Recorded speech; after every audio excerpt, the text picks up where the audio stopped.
When my mom finally stopped talking and waited for my answer about that anniversary trip to Hawaii, I remember looking out my window at the parking lot below my condo and thinking about how strange it was that she sounded so confident. So sure I would say yes, like the last year hadn't happened. Like I hadn't been sitting alone in that same condo while they toasted my sister under a Hawaiian sunset. I didn't answer her right away. I let the silence stretch just long enough to make her uncomfortable, and then I said, "Let me think about it." She sounded relieved, thanked me, and hung up, probably already picturing another set of perfect family photos.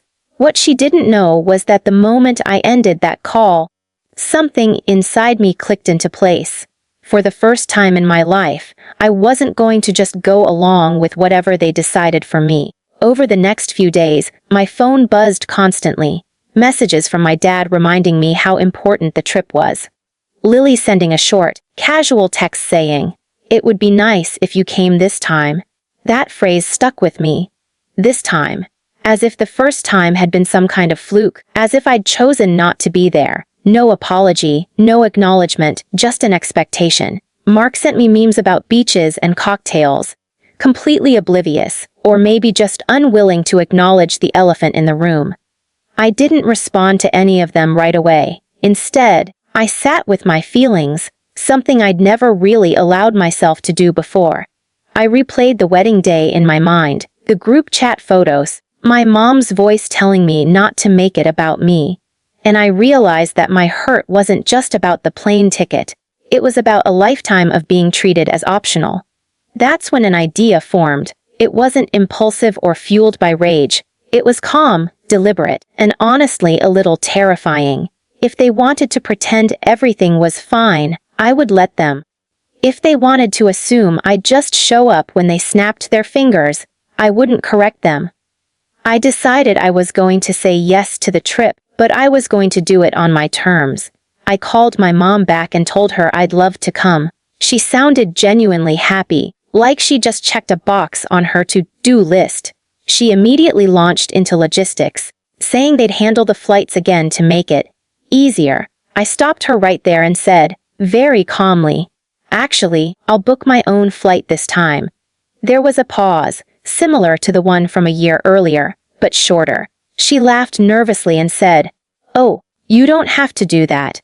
I replied, "I know. I want to." Something in my tone must have told her not to argue, because she didn't push back. What I didn't tell her was that I wasn't just booking a flight. I was booking my own hotel, my own car, my own plans. I chose a different resort on the same island, one that overlooked the ocean but felt quieter, more peaceful. I booked activities I actually wanted to do, not just the family-approved itinerary. I even adjusted my travel dates so I'd arrive a day earlier and leave a day later. For the first time, I wasn't tagging along. I was choosing. As the trip got closer, the family group chat became more active. My mom shared the official itinerary, full of group dinners, excursions, and anniversary celebrations. I noticed my name was listed next to everything, assumed to be included by default. I didn't correct them. I didn't say anything at all.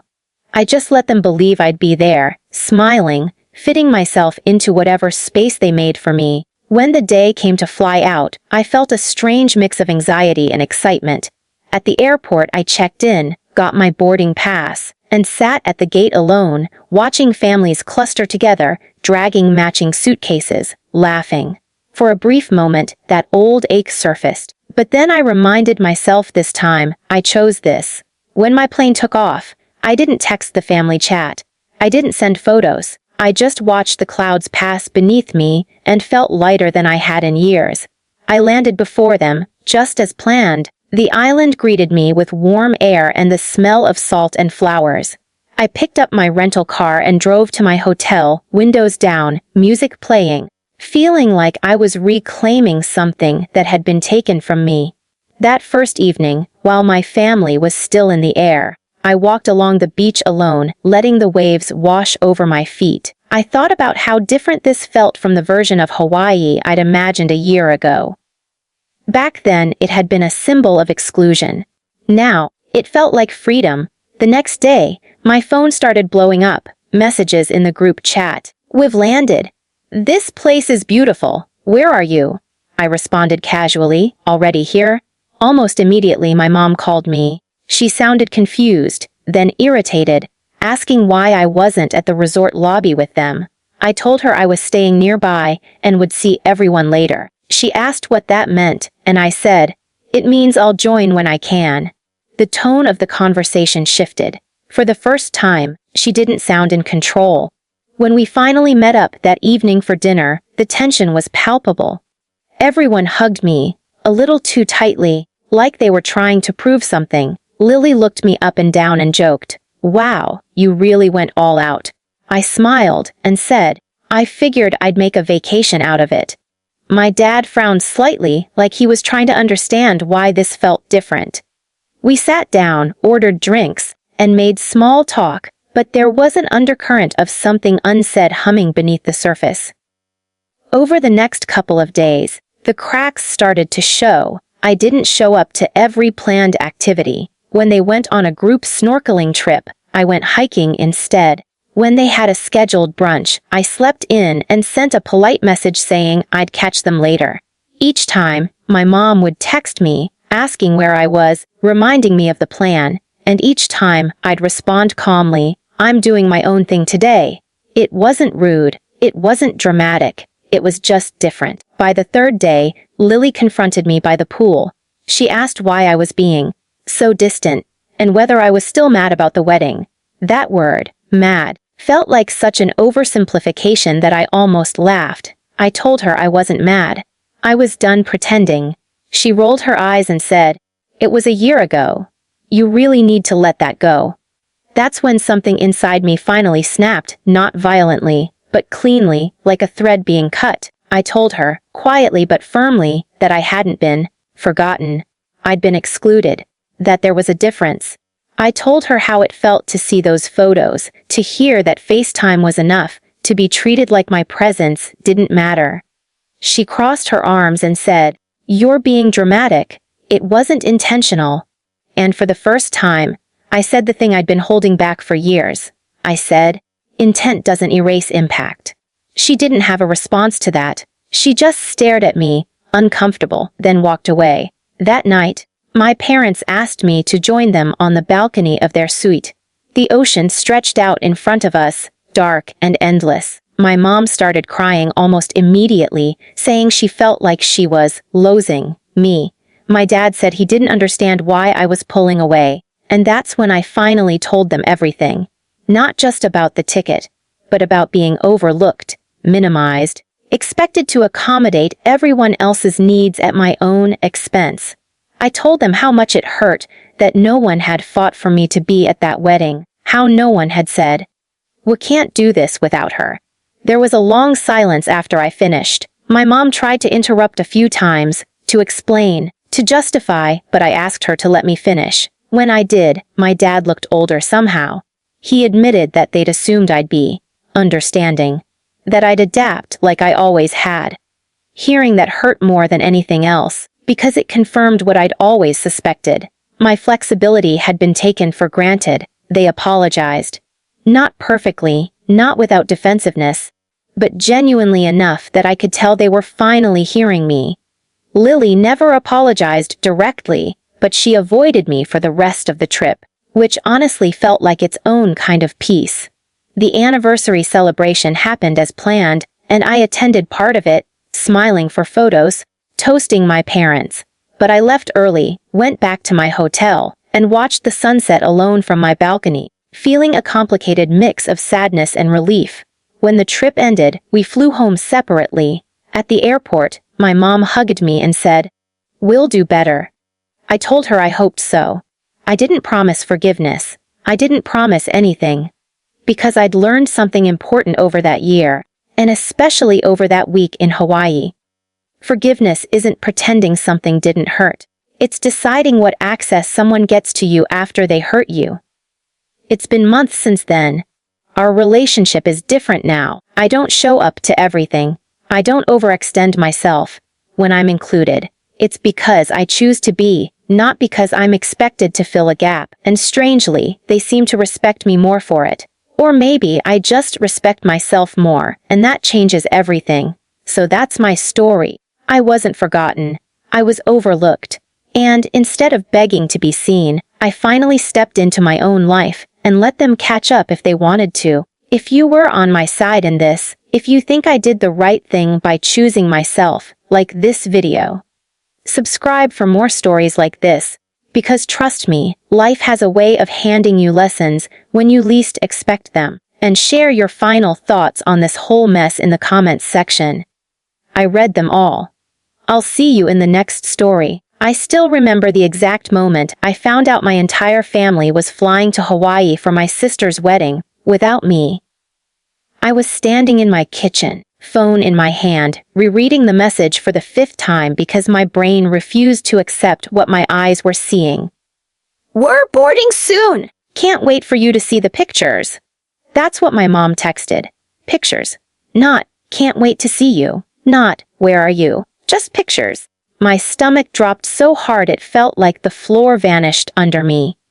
That's when I realized no one was waiting for me at the airport. No one was calling to ask where I was, because they already knew. They had forgotten to book my plane ticket. So tell me honestly, before you judge anything else I did after this, if your own family did something like that to you, would you ever truly forgive them?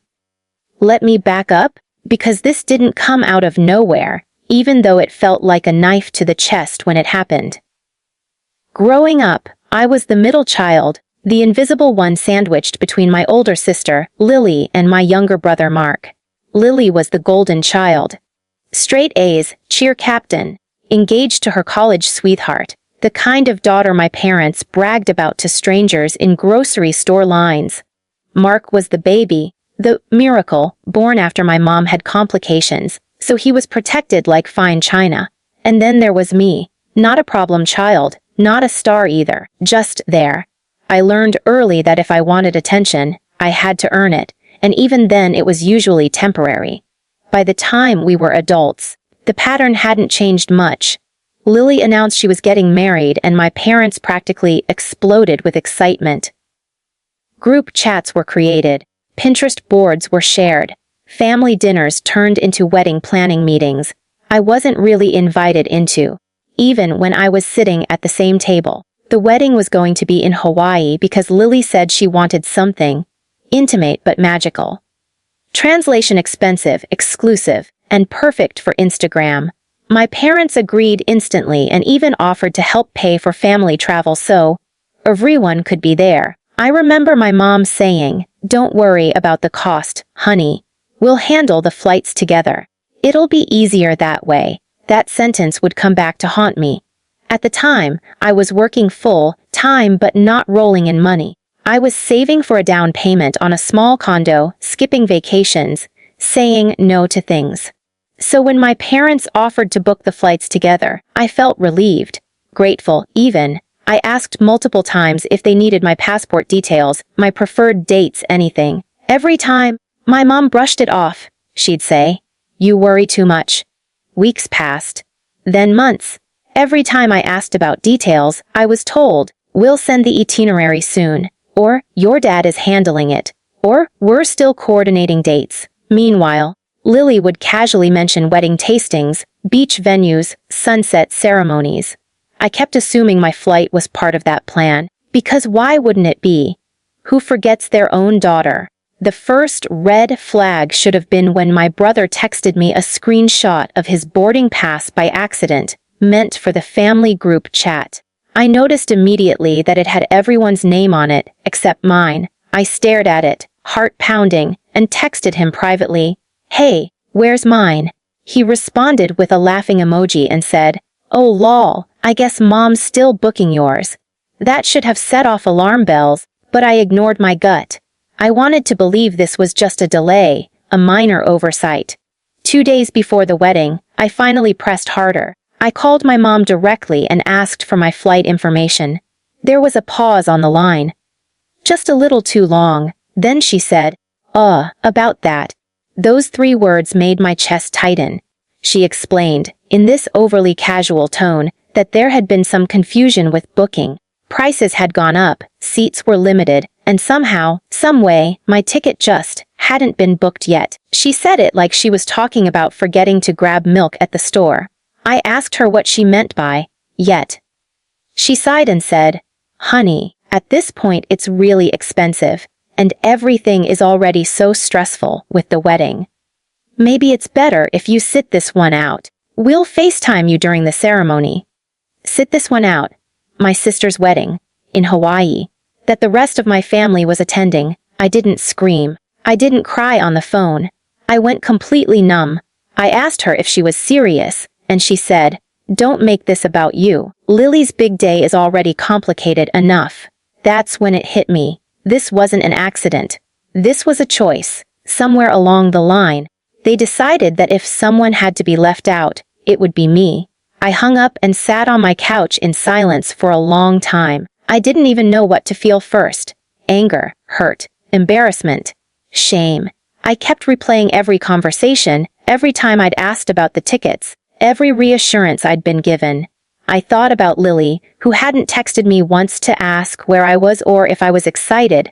I thought about Mark, who hadn't questioned why his sister wasn't on the same flight. I realized something painful in that moment. They didn't forget me. They just didn't prioritize me. The day of the wedding, I didn't get a FaceTime call.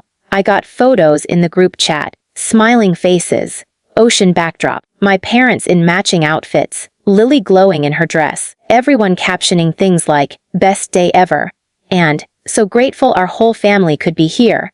Whole family. I stared at that phrase until my eyes burned. I didn't respond, not that day, not the next. I muted the chat and went about my life like nothing had happened, because confronting it felt too raw. When my parents came back, they acted like everything was normal. My mom hugged me and said, "You would have loved it." That was it. No apology, no acknowledgement. Just that. Months passed, and the incident became this unspoken thing hanging in the air. If I brought it up, I was told I was being dramatic, or that it was just a misunderstanding, or my favorite line, "You know how weddings are." Lily never apologized. In fact, she once joked at a family dinner, "Well, at least someone stayed home to watch the dog," and everyone laughed. I laughed too, because that's what I've always done. Swallowed it, smiled, moved on. But something inside me changed after that. I stopped showing up the same way. I stopped volunteering my time, my energy, my money. I stopped being the reliable one who always adjusted, and slowly, I started building a life that didn't revolve around their approval. I bought my condo, I got a promotion, I made friends who showed up for me in ways my family never had. 1 year passed, almost exactly to the day. And then my mom called me with that same cheerful tone, the one that always meant she wanted something. She told me they were planning a big family vacation to celebrate my parents' anniversary. Guess where? Hawaii. Same island, same resort Lily had gotten married at. She said, "This time we're all going together." I felt this strange calm wash over me as she talked. She went on about dates, activities, how meaningful it would be to have everyone there. Then she said, "We'll book the flights soon. I just wanted to make sure you're coming." That's when I realized something important. This was my moment. Not for revenge, or maybe a little, but for a choice. I could say yes, pretend the past didn't matter, and let them keep treating me like an afterthought. Or I could finally do something I'd never done before. Before I tell you what I decided, I want you to really put yourself in my place. Your family forgets to book your ticket to one of the biggest days of your sibling's life. They don't apologize, they minimize your pain. Then, a year later, they invite you back into the same situation like nothing happened. If you were me, what would you do? Would you go? Would you refuse? Or would you do something else entirely? Because what I did next changed everything, and not just for me, but for my entire family. And that's where this story really begins.